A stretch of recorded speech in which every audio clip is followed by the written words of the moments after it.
Welcome to the REI Hacker Podcast, where we unlock the secrets of real estate success. Join us as we dive into the journeys of top investors, mentors, and industry experts. And now, let's hand it off to our host, Benson Juarez. Welcome everybody. Thank you so much for being here on this edition of the REI Hacker Podcast. My next guest is a longtime friend. His name is David Dodge. He's a seasoned real estate investor and coach with over 20 years of experience. He specializes in seller financing and is a leading advocate for the BRRRR method. It's a strategy that's helped him build a portfolio of over 120 rental properties and generates over $10,000 a month in monthly passive income, all using little to no of his own money. With more than 900 deals closed, David combines hands-on experience with a passion for education. He's also the co-author of 3 books, including The Ultimate Guide to Wholesale Real Estate. He's also the co-host of the Discount Property Investor Podcast, where he shares insights on marketing, landlording, rehabbing, and creative finance. David, thank you so much for being here. I really appreciate you taking out the time. Hey, Vincent, it's always a pleasure getting to hang out with you, man, and get to catch up and talk real estate. And, the goal here would be to provide as much value to your audience as possible, man. So thanks for having me. I was a fan of yours before I got to meet you. I remember I was doing a lot of research on, people that were coaching and, were influencers in the space. And I came across your podcast and actually was able to be a guest on there a couple of years back. And, your career's changed a lot since you first started. You really started off, wholesaling and, got in as a wholesale coach. And, just like with the markets and the economy, you have to pivot and make changes along the way to stay relevant and stay profitable. What do you think is the biggest change to your business in the last few years, maybe even decade from when you started? I think decade's a better way to look at it, really. Yeah. We've made so many pivots and changes. We started out, so I've been in the game 20 years, like you said. The first 10 years, I was not a full-time investor. In fact, I was very passive. I had a few jobs the first couple of years, and then I decided probably about 15-ish years ago that I hated working for having a boss and having a schedule. And so then I started, a couple different random businesses, just as an entrepreneur. But long story short, the first 10 years were super passive. I basically I bought 12 rentals, almost one a year. I got lucky 2 years and bought 2. So at 10 years, I had 12. I hadn't done a single fix and flip or a single wholesale. I didn't even know what wholesaling was the first 10 years. I just was a landlord. And even during that first 10-year period, while I bought those 12 properties, I did it the wrong way. And what I mean by that is I didn't know that you could find discounted deals. I didn't know anything about the BRRRR method, which we can jump into here in a few. I didn't know about private or hard money. Basically, what I was doing is I was locating a house on the market via a realtor. And then I would say, yeah, this is good. Let's go walk it. Let's make an offer on it. And then I'd have to come up with 20% down and get a loan for the other 80. And I would either save the 20. And in the very first few, like I started when I was 20 years old, I'm 40 now. The very first few, I didn't even have the 20% to put down. I was borrowing that from friends and family, getting lines of credit and then paying it off over the course of a year or two. But always buying on market with an agent and basically full retail, getting a loan and having to come up with 25 to 40 grand down. And, so basically the pivot, let's start talking about pivots, right? The first pivot I made was 10 years ago. I was about 30. I think I might've been 29. And I met a guy at a real estate investment club, like a REIA, and he owned 150 houses and they were financed. But still, I'm thinking, man, it took me 10 years to get to 12. This guy's got 150. Like, I'm doing the math, and I'm like, I'm going to be 100 years old by the time I get to 150. This guy's only like 40. How is this happening? So I just dove in, man. I dove in head first. I took about, 6 months off of, I quit, any sort of other job I had. I dove in. I went to as many REIAs as I could, started reading books, listening to BiggerPockets podcast and a bunch of other various podcasts, and basically learned that you don't have to pay retail for properties. You can find sellers that are motivated. You can make cash offers and get good deals. And you don't have to buy one house a year. You can buy one a week or one a month. You can scale the business. And, over the last 10 years, I've bought probably close to 300 rentals. I've done about 600 or 700 wholesales. I don't even keep track anymore. Probably done 100 to 150 fix and flips, maybe more even at this point. So, 900 to 1,000 deals total. But the pivots along the way, let's get back to your question here. I'm a talker. I apologize. The pivots that I've made, the main pivot was at 10 years, right? I pivoted into being a full-time real estate investor and learning creative finance and cash offers and off-market deals and finding motivation. And then, for the first couple of years after that, all I did really was wholesale. I bought a few rentals, but not many, a couple a year, right? And then I pivoted and I went heavy into BRRRR because I was thinking, man, I'm doing all these transactions, and the more money that I'm making is I'm really having to earn it on an exponential rate. You do 1 or 2 deals a month, that's great. And to do 2 or to do 3 or 4 deals a month, like you don't just have to work more, double the amount of work. It sometimes can be 3 or 4 times the amount of work. And then your marketing goes up. And I kept finding that, I'm just working harder and harder, and I was making good money, but, I kind of lost track of my initial goal, which was the rich dad, poor dad play. Let's buy a bunch of rentals, let's get them paid off or paid down and cash flow and use leverage and all that stuff. So, 3 years, give or take, of just wholesaling. And then I kind of scaled back wholesaling, but used those skills. Very important point here. I used all those skills from marketing and finding motivated sellers and talking to sellers and building rapport and, finding the distressed property owners and getting good deals, and pivoted into BRRRR.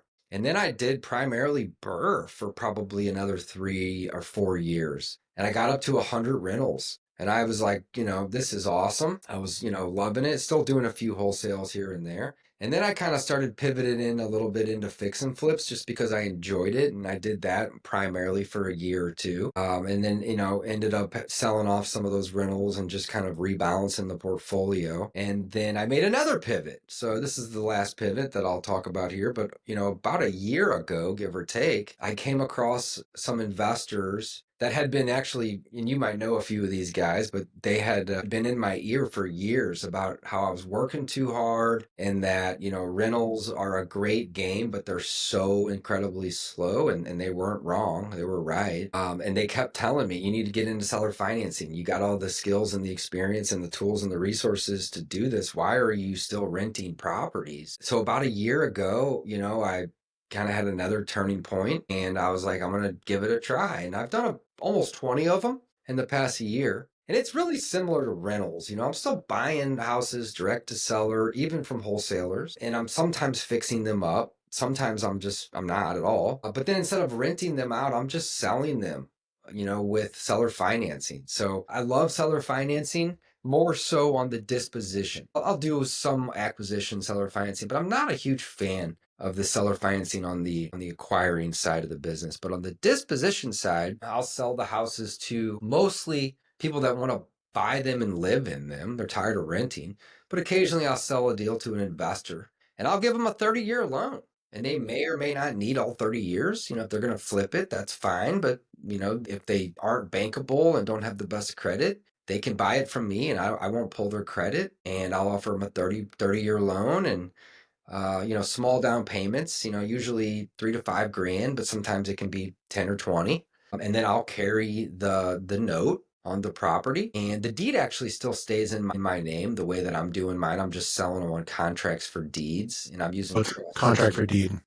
Yeah, trusts and contract for deeds.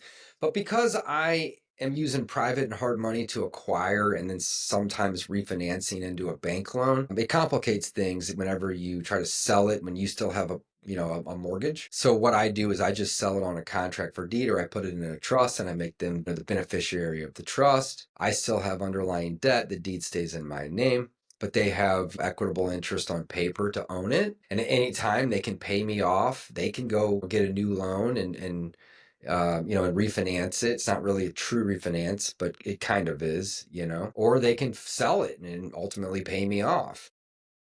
So I'm really enjoying this side of the business. Now, don't get me wrong. I still do a few wholesales a month. I still do a few fix and flips from time to time. I'll do a handful a year, 6 or 8 a year. And I'll still even do some traditional BRRRR where I'll buy it, fix it, rent it, refinance it, and then repeat for those that aren't super familiar with BRRRR. But I'm really kind of leaning away from being a landlord. I've owned 100 properties twice in my life. I got up to 100 and then I had a partner that wanted out and we had to pay off a bunch of debt. So I went down to 30 and then I got back to 100. And then, COVID hit and we kind of, got in a little trouble. And I had to sell off probably another 40 or 50 of them and, put me back down at about 50. And then right now I'm hovering at about 80. Now it's 120 units for clarity, but it's 80 parcels. Some of those are multifamilies. Right.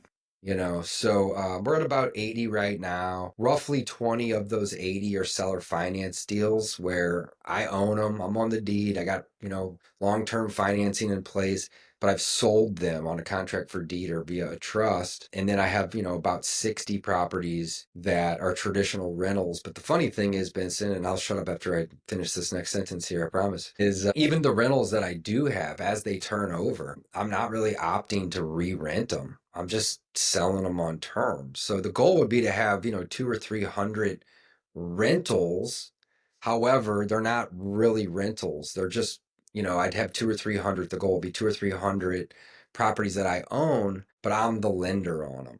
And somebody else, would be possessing them, occupying them, fixing them.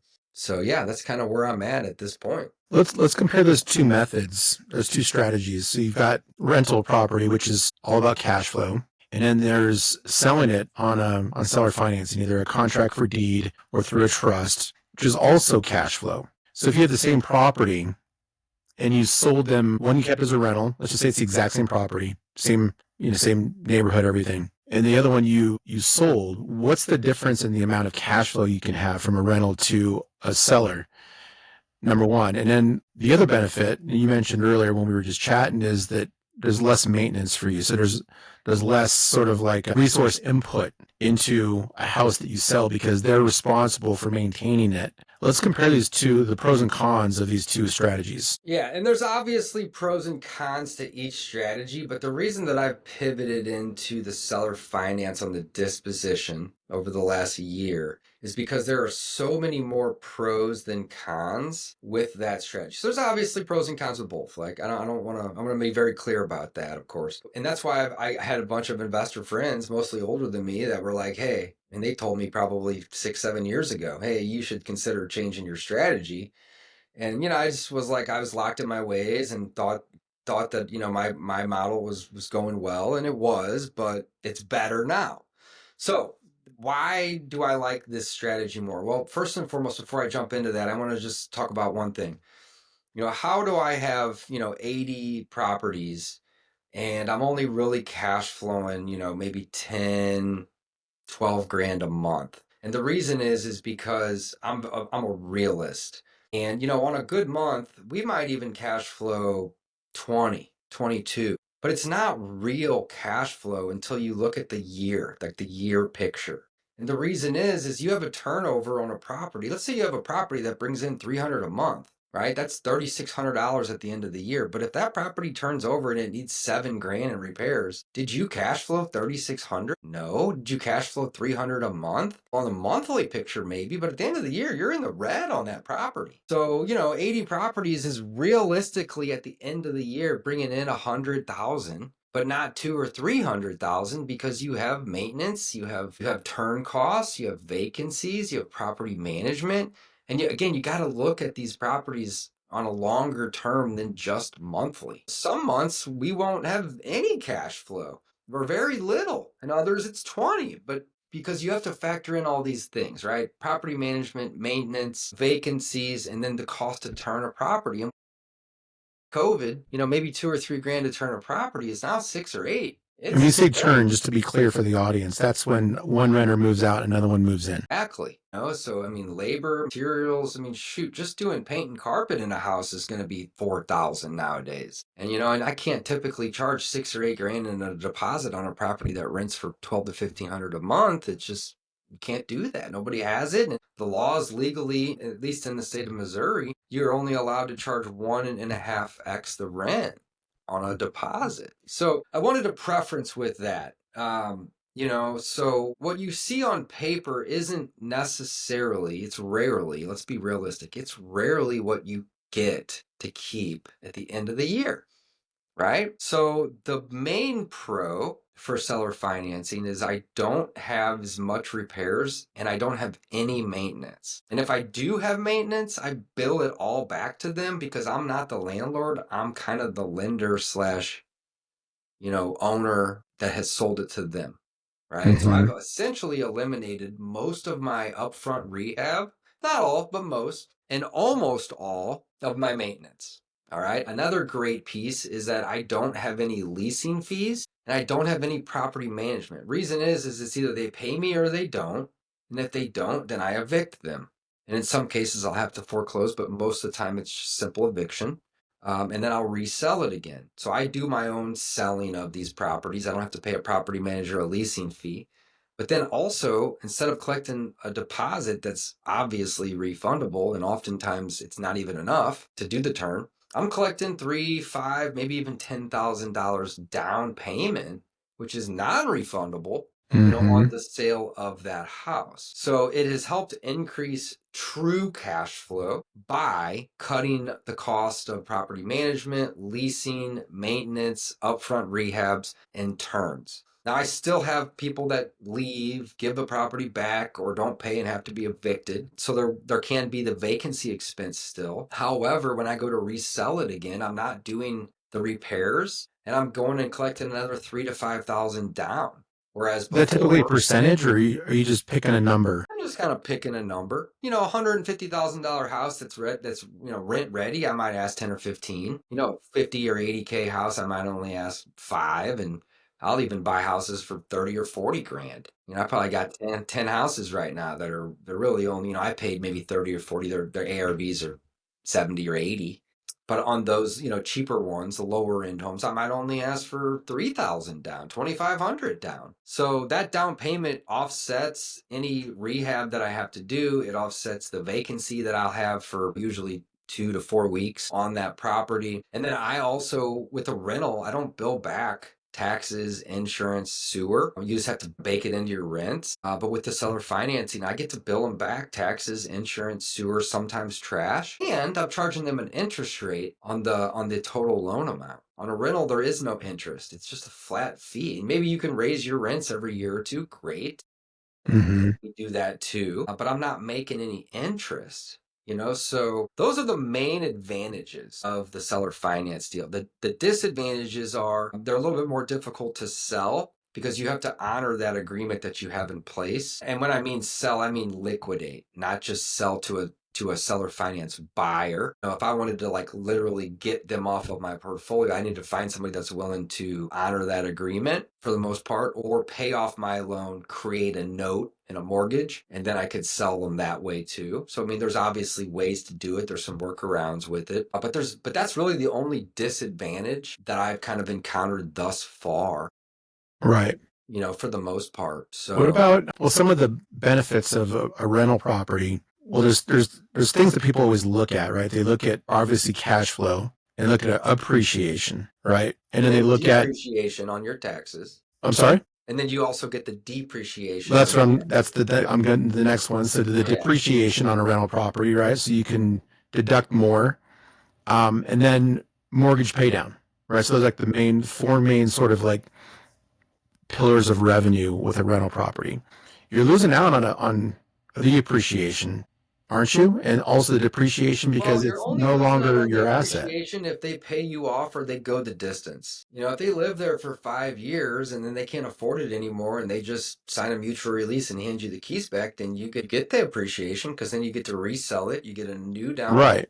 You get to then sell it for more. So you're not necessarily losing out on it unless they go the distance or they pay you off. And thus far, in the roughly 20 I've done in the 1 year, which isn't much time, I've had 0 of them paid off. I've gotten one of them handed back to me already, and that particular investor went in and spent $6,000 fixing it up. And then they decided they didn't want to be in this market anymore. And they handed me the keys and they signed a mutual release to get out of their agreement. Ultimately, it allowed them to not have to be responsible for the property and keep paying for it. It kind of sucks that they lost money on that deal, but I didn't, and they just didn't want to be in this market anymore. But if it works out the way you intend it to, right, you want them to honor their agreement, right, then you shouldn't get the appreciation. They would get the benefit of it. Yeah, right? and I don't look, so yeah, you're absolutely right. If they go the distance, then they can get the appreciation. But that's also one of the benefits that, I use to sell the deal to them.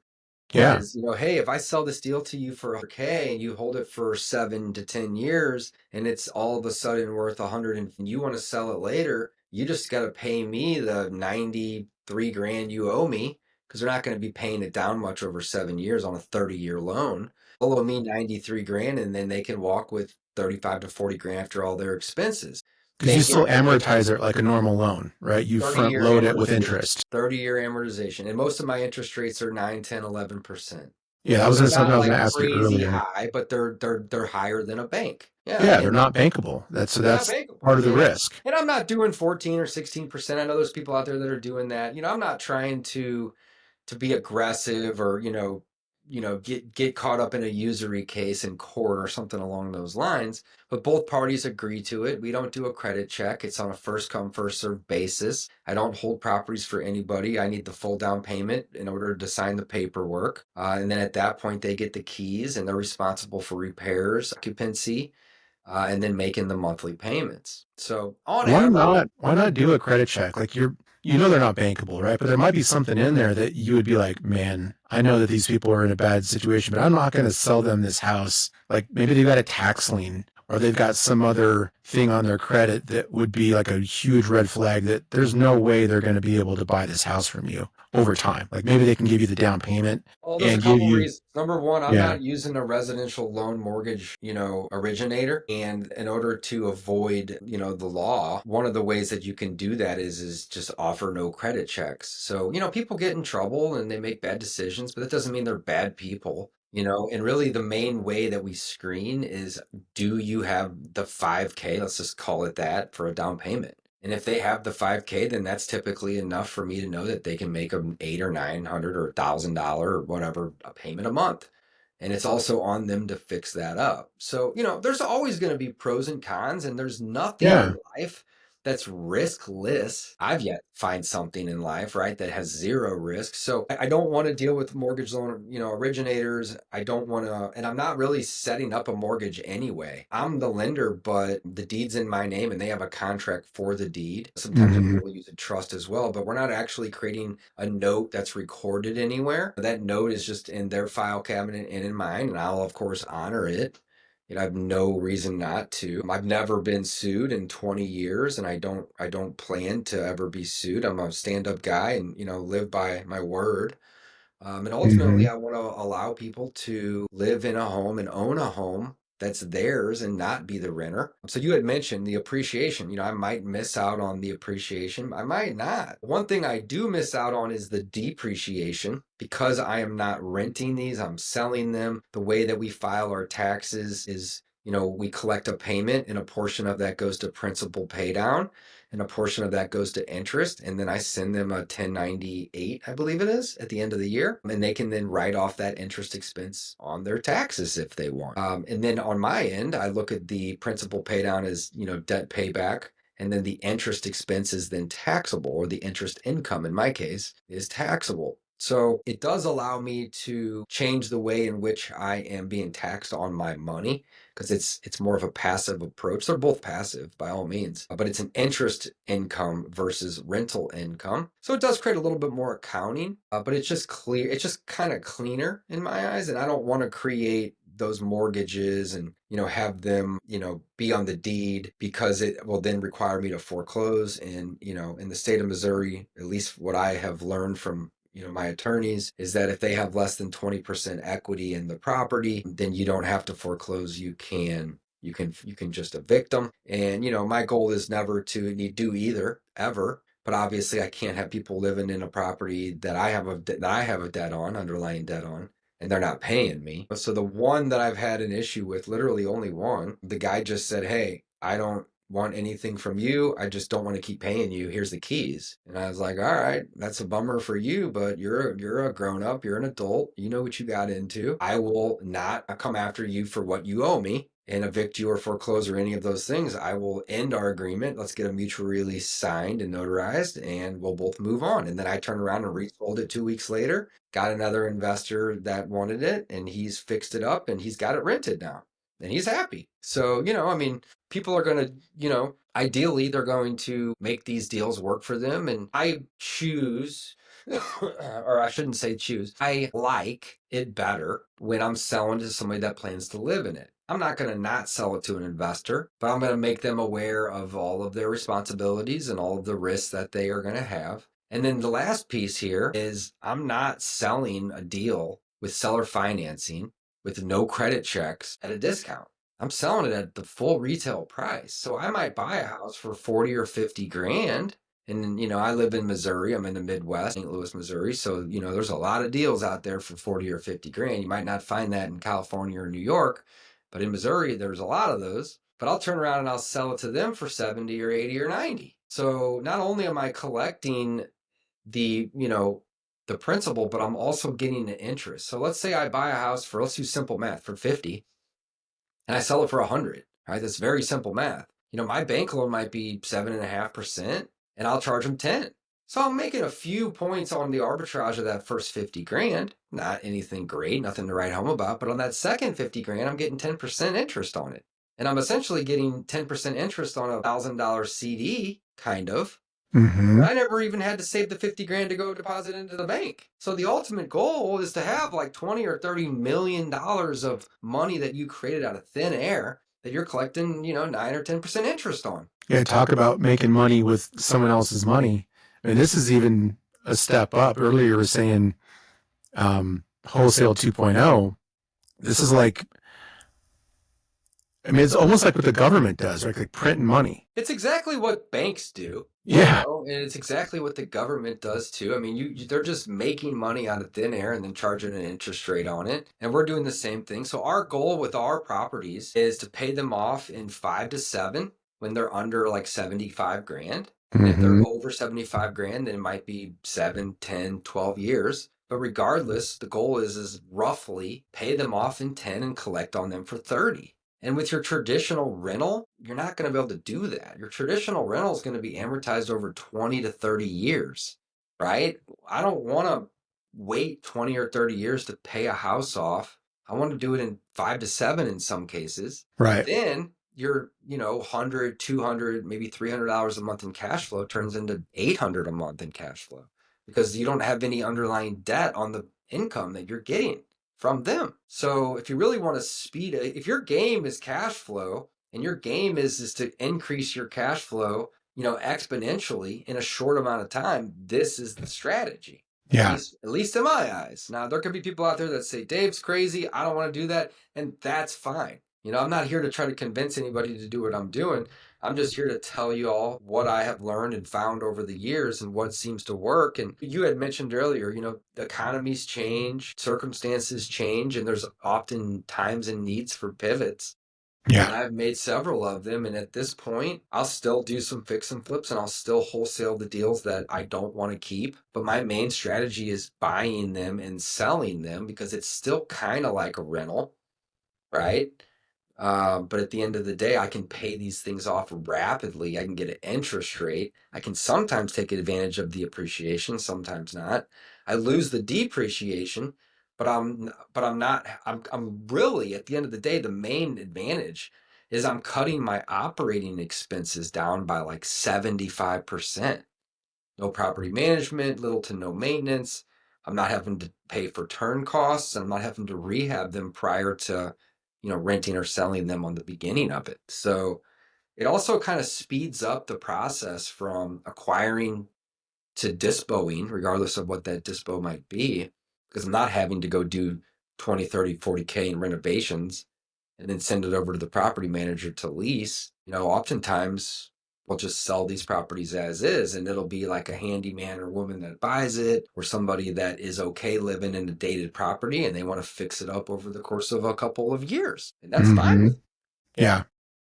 and they can take advantage of any appreciation in terms of updates or renovations to the home. Oh, yeah. And this is a more complex strategy. And one of the pivots you made over the last, couple decades was you decided to take everything you learned and started teaching people to do it. What was it in you that said, okay, I've already got all this stuff on my plate. I'm going to add a bunch more to my plate and a bunch of cats that I have to herd and students, right? What made you decide to go and start teaching people? Because that's a whole other business, right? Yeah, it is. And my coaching business isn't like a crazy large business. I have a group of probably maybe 30 or 40. It varies, of course, active investors in my group that I like to coach and mentor. And there's a couple reasons. I mean, it is a business. It generates income. I don't charge crazy high amount for my coaching. I try to make it very reasonable. And most of my students are brand new, right? Not all, but most of them are brand new. But I just genuinely love helping people get that first deal, or learn how to get, from one deal a month to 3 or 5, if that's their goal. So I just like that. I mean, I've done 900, maybe 1,000 deals. So doing another deal doesn't really, make me crazy excited. But when a student does their first deal, like, man, that's awesome. I'm celebrating with them. So that's kind of the main thing. I just really enjoy helping and teaching people. And I've had a dozen coaches over the years and then been in, a handful of different masterminds and, basically throw myself into hundreds of books and podcasts and seminars and, masterminds and all these things. And I've learned so much, but mostly what I've learned is what not to do. So one of my favorite things when I'm dealing with a student or, helping a student is just trying to get them on the straight and narrow of, hey, like, do these simple things, and this is going to be your path of least resistance to having success. Don't try to go do all of these things at once, because you're going to get bogged down. You're going to get burnt out. So I like teaching. I like coaching. And it also brings me opportunities to joint venture, not on fix and flips or rentals, but sometimes on fix and flips, mostly on wholesales, because there's little to no money invested in those deals, and there's, very, very little risk. Not none, but very little. So, I've done probably 100 joint ventures over the years with other investors, most of which are students, not all, but most. So, just lots of different advantages. Also, there's an affiliate play too. So full transparency, I get a student that's brand new and they say, hey, Dave, I want to try to do this or do that. And I say, great, you're going to need tools to be able to do this business. You're going to need to comp properties. You're going to need to, send offers, and you're going to need a CRM. And I share the ones that I use, and then those companies send me a kickback at the end of the month. Mm-hmm. So you have some ancillary benefits outside of just charging the student. You can make passive income off of helping them find the right tools, and then you can joint venture and team up with them. And I buy deals from my students all the time. Yeah, I would say the JV is probably the biggest reason, right? I Like, pay you 10 can or get 15 grand wholesale deals to students, and they're Yeah. over the moon. And it's like, hey, you earned it. You found an awesome deal, and I'm still getting a good deal. Here's 10 or 15 grand. And that covers 2 or 3 years of coaching in most cases, sometimes more. I mean, my coaching's very, very cheap and cost effective. I don't want to use the word cheap, but way more cost effective than most people out there. Way more. It's only a few hundred a month. So very, very inexpensive. And I don't make people sign any sort of long-term commitments. They can come in for a month or two at a time if they want. And if they get what they want and they're out, Mhm. cool. I'm not trying to charge somebody. I used to charge 5, 7, 10 grand, and I've just gotten away from that. I can't sleep at night if they decide they want to change gears and I've collected their money. So I bill monthly, and there's no long-term commitments or contracts. And if they want to stay for 30 days, great. If they want to stay, I've got some students that have been with me for 5 years now, and they love it. And we still talk weekly, and I'm helping them, and it's a win-win. So yeah, lots of reasons for the most part. Oh, yeah. And the benefits way outweigh any sort of the negatives. But the real negatives of that is that most people aren't going to succeed in real estate investing, right? Because of Yes and plethora of no. reasons. Yeah, yes and no. My success rate is probably with my students is probably close to 70%. And I'm going to go on a limb here. I'm definitely not going to point fingers or, be the talking negative about anybody. I would say the average coaching program out there is 20%, maybe even less. Yeah. Mine's closer to 70. And the reason is, I typically will vet people and I'll just tell them straight up, I don't think this is a fit for you.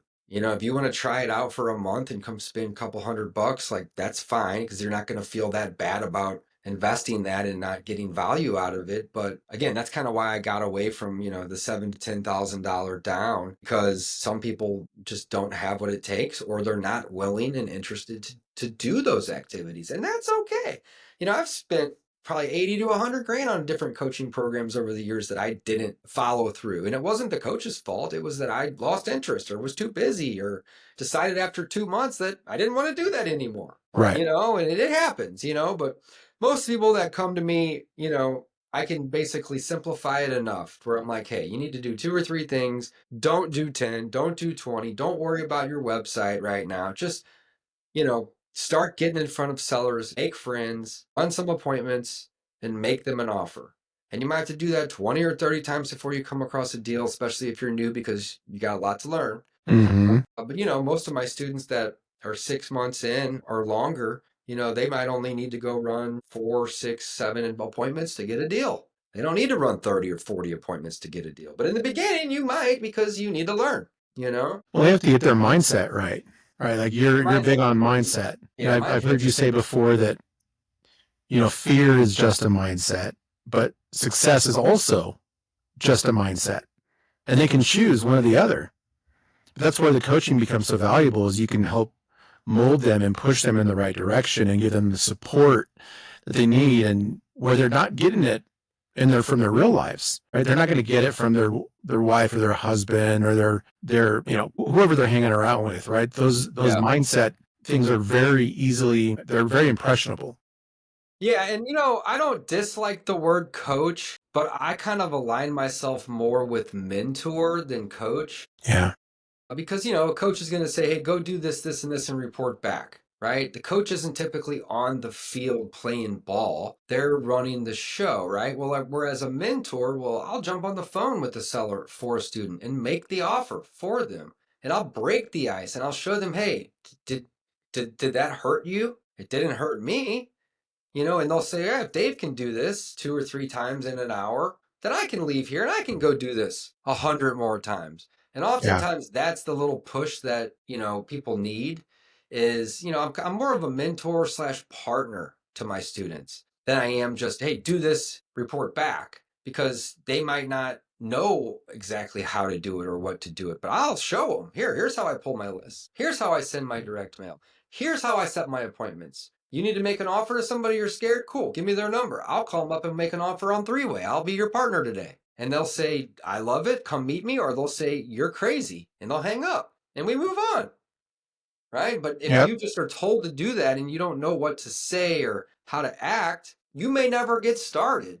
Well, guess what? I'll do it for you. I'll show you. And then, of course, you're going to need to take it from there. But that, I feel like, is attributed to definitely the increase in the percentages and the chances of success for people, from my experience. Yeah, I think it makes a huge difference that you're still an active investor, because a lot of coaches invested at one point or another, and then they just found that they can make more money by coaching than they can by investing, because 100%. My coaching business probably brings in 5 to 10% of my total revenue at the end of the year. It's not a big business. And I'm not really trying to grow it into a big business. To me, it's a passive secondary thing. Now, I still spend 3 to 5 hours a week in it, and sometimes more. I offer 3 coaching calls a week for an hour to my students every week. And then, of course, there's, a couple things that I may do outside of those calls to help and assist and answer questions, or even jump on calls with people, of course. But yeah, my goal is 200 to 300 rentals paid off in, 7 to 10 years or less,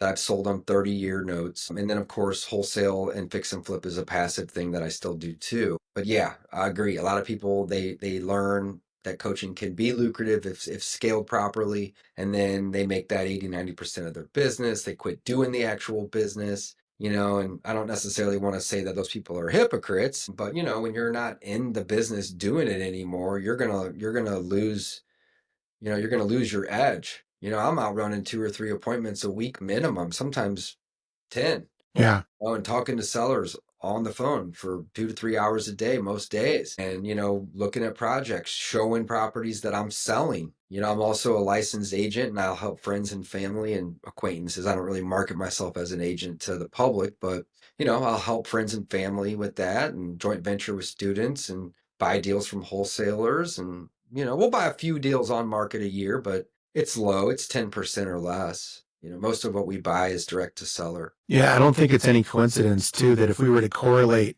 we were talking about success rates earlier, it's the coaches that have stopped investing and are doing coaching full time and are trying to scale the business that have the highest failure rate. And that's exactly right. Yeah. And I'm not trying to put myself on a pedestal and say that I'm better because I'm not.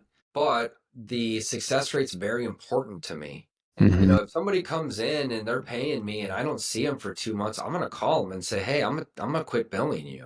There's no reason for this. Like, maybe you're too nervous or scared to cancel. Like, I'm going to cancel you on purpose. If you want to come back, come back. But I have a heart. So Right. I'm not trying to, utilize it as a big revenue center. Yeah. I mean, really, at the end of the day, it helps cover my marketing, which is great, so my marketing's paid for and our marketing's not crazy. We only spend a couple $1,000 a month. It's nothing crazy, but it covers the marketing. And, if a student brings me a deal, that's just that many less appointments and that many less phone calls that I need to go do to get the next one. So it's such a win-win. Oh, yeah. Well, that's awesome, David. We had a good combo today. And we probably inspired some people that are maybe in the Missouri area that want to throw you some deals, or maybe some people who want to, buy a property from you, or a student or two, someone who's looking for some direction. Where can people find you online? Yeah, absolutely. So Instagram's a good place to connect with me. It's my full name, David Allen Dodge. ALAN is my middle name, David Allen Dodge. And then you guys, if you're interested in learning more about, coming and working with me, joint venturing, mentorship, so on and so forth, real estate school. So school.com, SKOOL.com/real estate. Super simple URL. You can go and you can learn, what it looks like to be a part of the community, get access to tons of courses, 3-hour-long calls throughout the week, every single week. And then, of course, we have a community, and there's about 150-ish people, maybe a little less than that in the community. But, about 30 or 40 of them are pretty active in there. And yeah, so school.com/real estate or Instagram, David Allen Dodge are really the two main places. Awesome. And we'll put those links in the show notes for everybody so you can get easy access to reaching David. But David, thanks so much for the time. I really appreciate you taking time out of your busy schedule. I know you've got a lot going on, but thanks again. Hey, my pleasure, Benson. Great connecting with you. And it's always fun talking real estate, my friend. You got it. And for everybody listening, thanks so much for listening to this edition of the REI Hacker Podcast. Keep an eye out for more amazing guests like David, where we talk about real estate investing, business, entrepreneurship, and just looking for ways to make money outside of a normal job. So thanks for being here. Appreciate it. We'll see you guys next time. Take care.